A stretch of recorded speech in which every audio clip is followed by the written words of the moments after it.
You know what? It's valid. The truth is, it's not that you're bad with money. You're just being human. Now the question is how to be a good human who can be good with dealing with your money.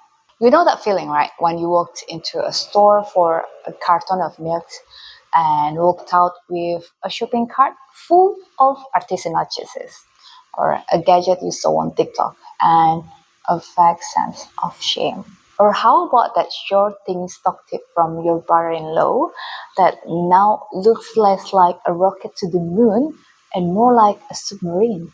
If you've ever made a financial decision that felt brilliant in the moment and baffling in hindsight, I have some ridiculously good news for you.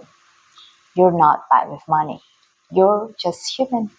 And your human brain, bless its heart, is running on some seriously outdated software when it comes to spreadsheets and stock portfolios. For years, we've been told that success in business and finance is all about logic, spreadsheets, and cold, hard data.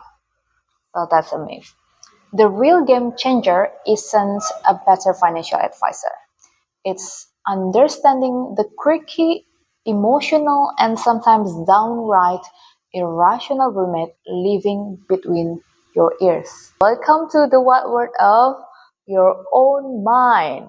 Now, let's get one thing straight. The part of your brain making most of your financial decision isn't the sophisticated or logical adult you think is in charge. No, it's a much older, much more primitive system. Think of your brain as having two key players. Players is your limbic system, or let's call it as the toddler, the baby. And then the second player is your prefrontal cortex. We call it as the professor. Now, the toddler, your limbic system, this is the ancient emotional part of your brain. It's been around forever. It's fast, intuitive, and runs on feelings. It's responsible for survival instincts, like when you see a very interesting stuff and then you see it like this. Ooh, shiny thing. Well, hello, impulse buy. And then let's say you come to a certain situation and then this toddler say, scary bear. And then what happened? Hello, panic selling. This toddler is powerful, quick to react, and cares deeply about immediate gratification. Now, the professor, our second player, it's your prefrontal cortex. This is the newer, more evolved part of your brain, right behind your forehead. It's the logical, analytical, long-term planner.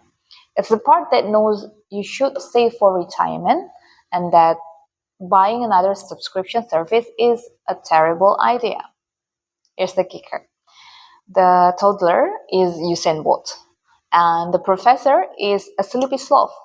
When a decision comes up, who do you think gets there first?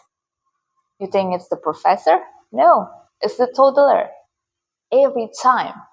It feels first, and then the professor has to play catch up, often just making up logical sounding excuses for what the toddler already decided to do.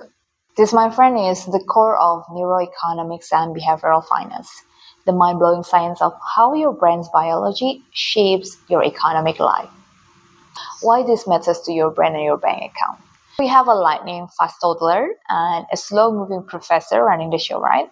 Now, why does this ancient wiring wreak so much havoc on our modern financial lives?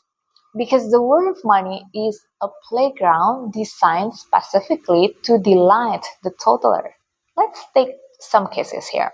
First, fear of missing out, or FOMO. When you see a stock or a cryptocurrency going to the moon, that's when the toddler is screaming, everyone else is getting berries. I need berries now before they're all gone. While the professor, who might want to analyze the company's fundamentals, doesn't stand a chance against that primal fear of being left behind. There's also the case of the pain of loss.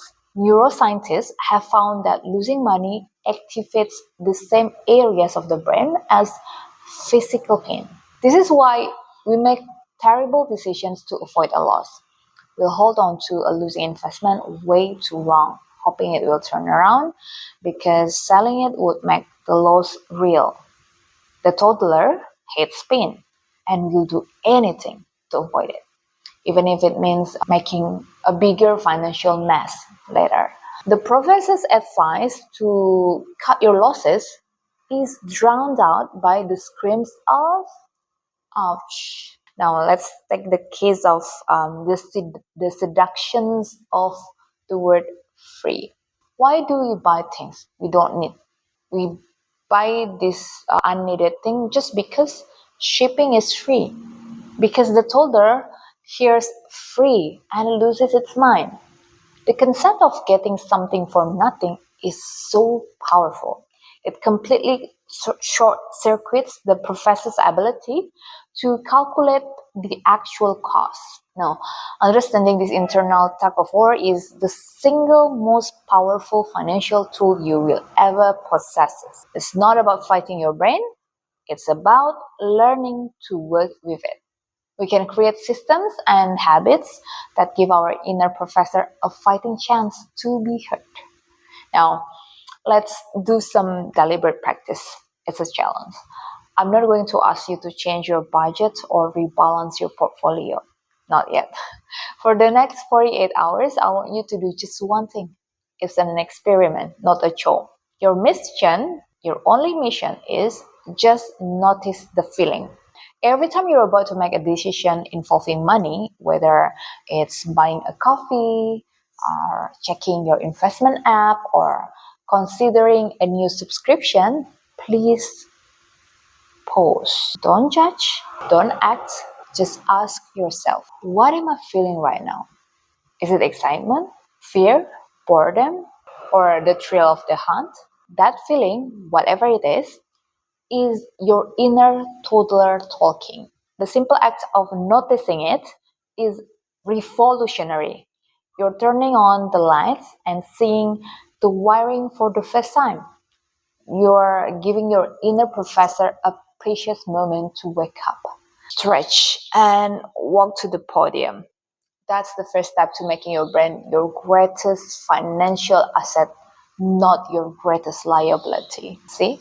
You're already a budding neuroeconomist. You didn't need a fancy degree, just a little peek under the hood of your own magnificent mind. The goal isn't to get rid of the emotional toddler, okay? Because that's where our passion, our joy, and our gut instincts come from.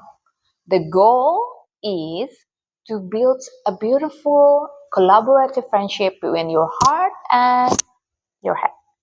Go on. Let's act as a detective now. Watch your brain in its natural habitat. I promise. What you discover will be more valuable than any stock tip you'll ever get. You've got this. It's valid. It's your value literacy.